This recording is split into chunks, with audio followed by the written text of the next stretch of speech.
And so what she did was um, she received clients all the time. And this particular client, let's call her Susan, came to her distraught, exhausted, and with only $8 to her hand,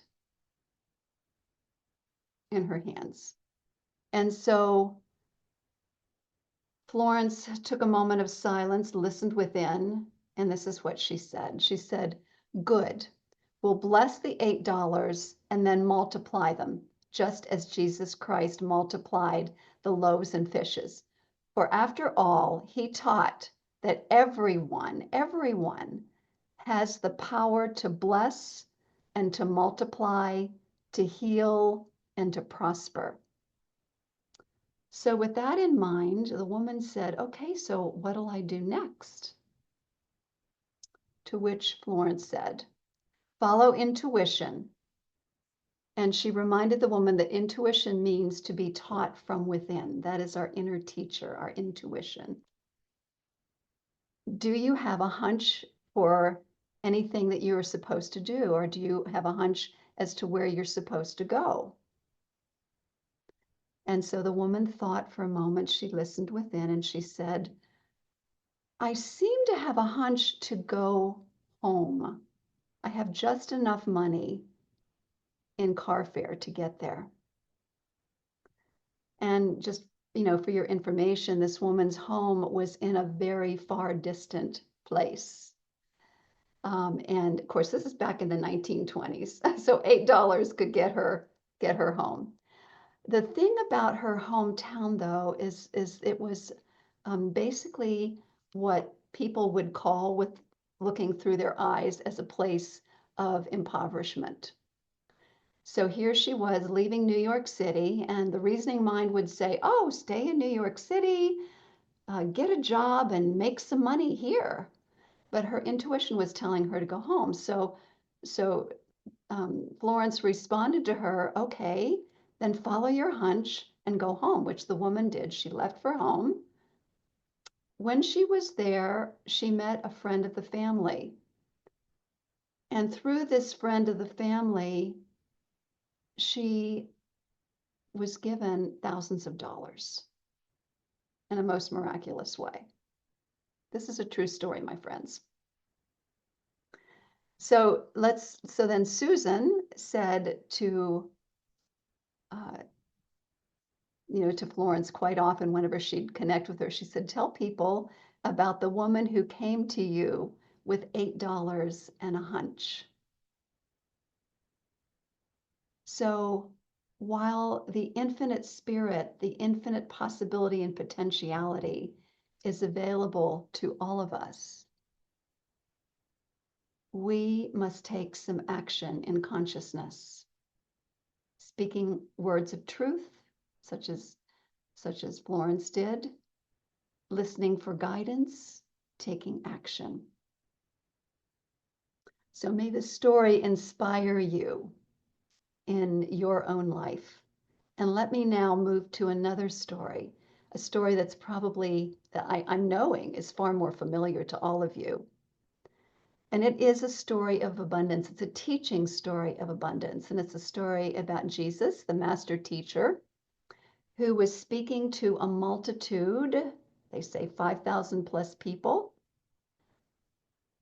And it came to a time where there was a lot of stirring, and he could tell people were hungry. And so he said to the disciples, "Go and feed the multitude." And the disciples looked at him and said, "That's impossible. What are we going to feed them with?" And so this little boy comes forward and he says, "I have 5 loaves and 2 fish. You can feed them with that."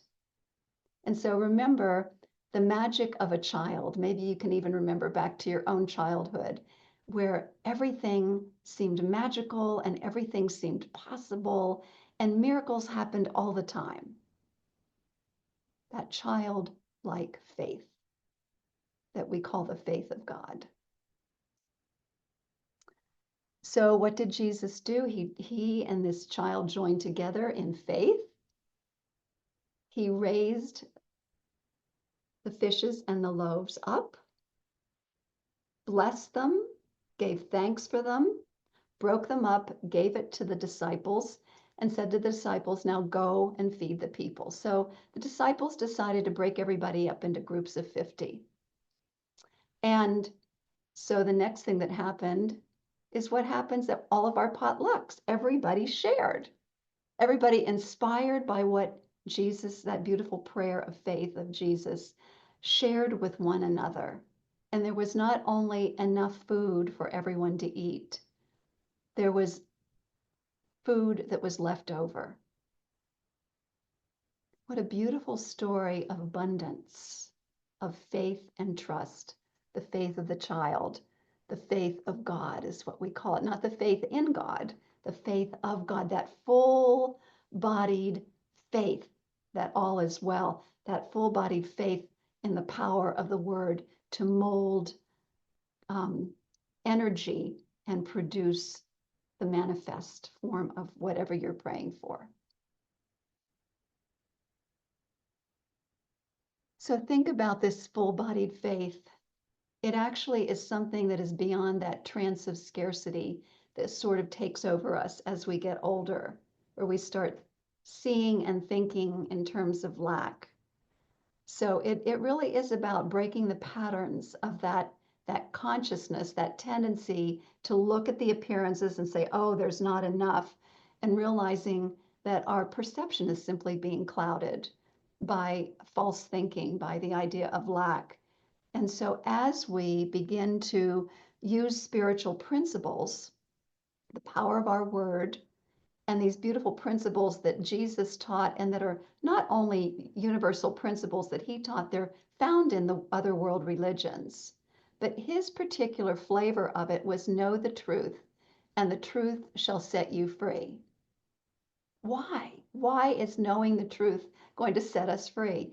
Because knowing the truth, the form of prayer that we use, affirmative prayer, that was so beautifully modeled by Florence Scovel Shinn, and I'll read it again. She said, good, we'll bless the $8 and multiply them as Jesus Christ did.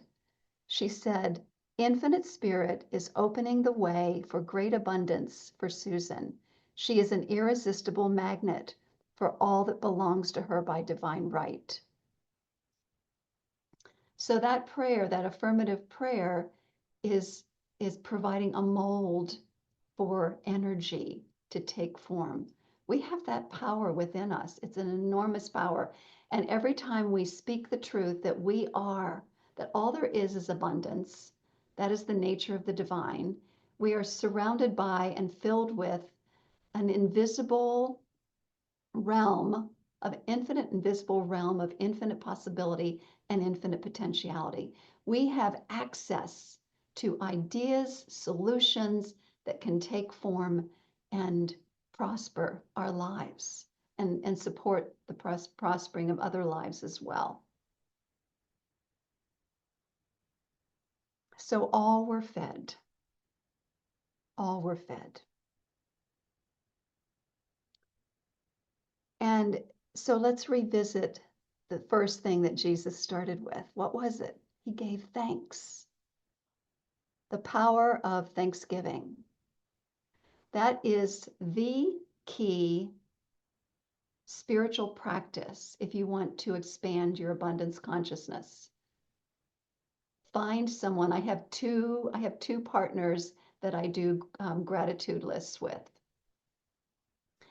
Find yourself a gratitude partner, just to hold yourself accountable. And each day text each other the things that you're grateful for. And here's the challenge, is to find 3 different things each day, because there's so much to be grateful for. As you do that, as you begin looking for things to be grateful for, not just once a day, but as you move throughout your day, you expand your abundance consciousness. You tune in to that field of all possibility and all potentiality. And also, as you practice spiritual mind treatment, affirmative prayer, affirming your abundance, you also continue to see demonstrations of them taking place, abundance demonstrations. Answered prayer is another way of saying that. And that grows that faith of God, that deep inner awareness that this is how it works. There's a universal law that responds to what it is that we say. And so I also invite you to consider the power of giving thanks in advance for the miracle that's about to happen. So the question that Ernest Holmes asked so many was, are you telling yourself that an increase in abundance is impossible? Or are you willing to give thanks in advance for the increase of good that you desire? So let's practice now. That's what your paper and pencil are for. So Dan, would you put the short affirmative prayer up on the board, on the screen, please?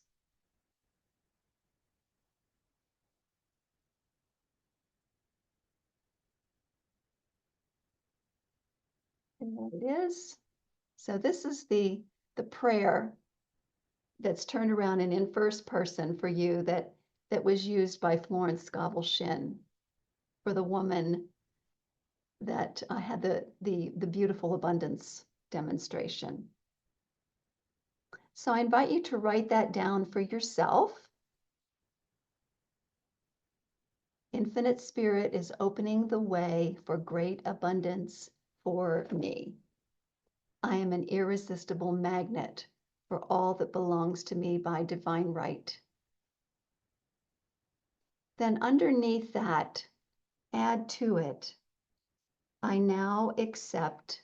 And what is the area of your life where you would like to experience more abundance? Here's some ideas. It could be something like a new job, the perfect employment or perfect home, financial abundance, physical health, peace and harmony in a relationship. So those are some basic things that you might want to tune into.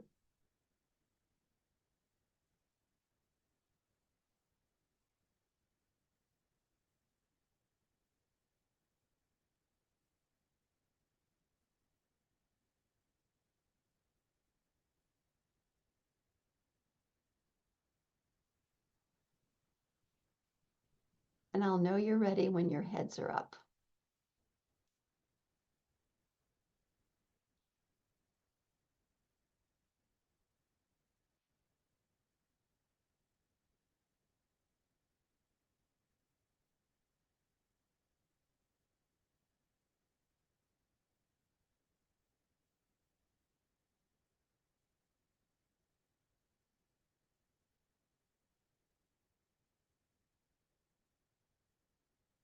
So let's now use the principles of spiritual mind treatment, but we're going to do it in a form of meditation. So I invite you to close your eyes. Breathe in and out of your heart.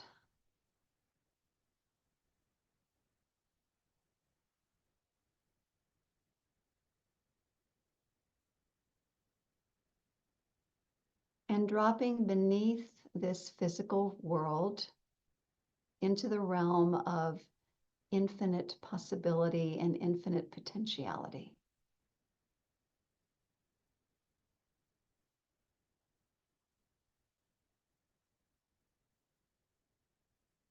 Realizing we are surrounded by this field, which is also known as the mind of God or the presence of God. That all-providing presence of the divine.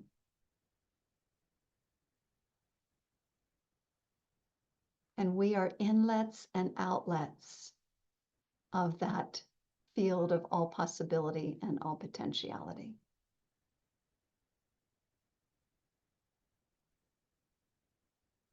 So we are one of it. I love to remind myself that I am the life of God, expressing as Kathleen. So you might want to even say to yourself, I am the life of God. I am that field of potential and possibility, all potential and all possibility, expressing as, and then fill in your name.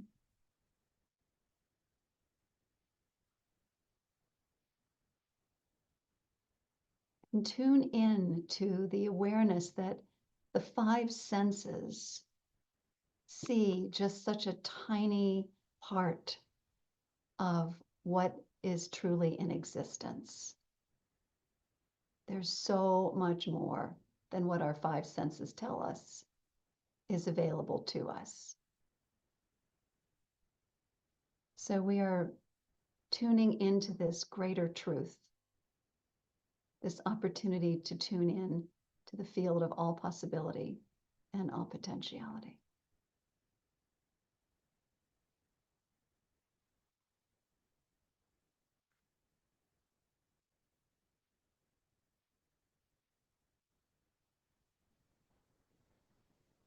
And now again, read your statement out loud. So I'm going to read mine. Infinite Spirit is opening the way for great abundance for me. I am an irresistible magnet for all that belongs to me by divine right. I now accept from that field of all possibility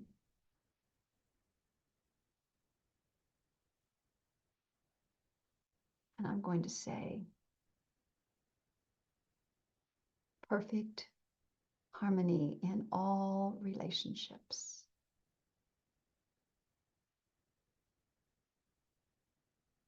You might want to say that one more time, really taking in the meaning of it.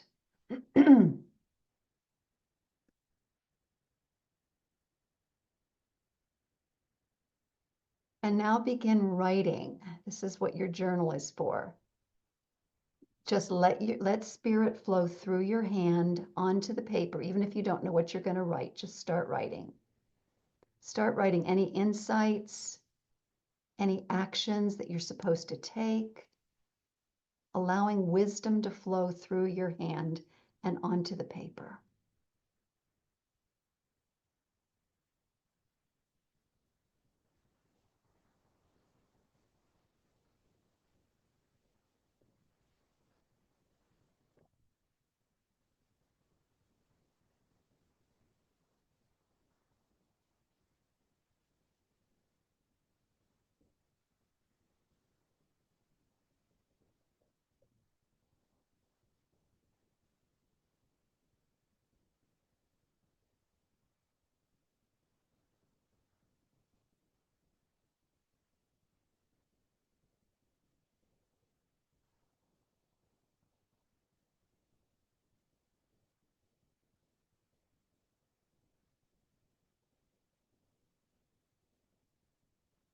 What actions am I to take? See what comes up.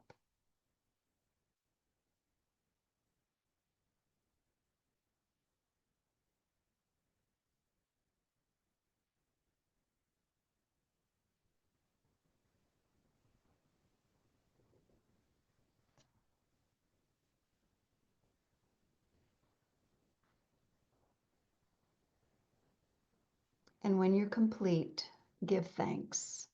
Give thanks in advance that it is already done, because the moment that you conceived it, it becomes a spiritual prototype. And so as you give thanks and release it to universal law, the universal law has no choice but to bring it into manifestation.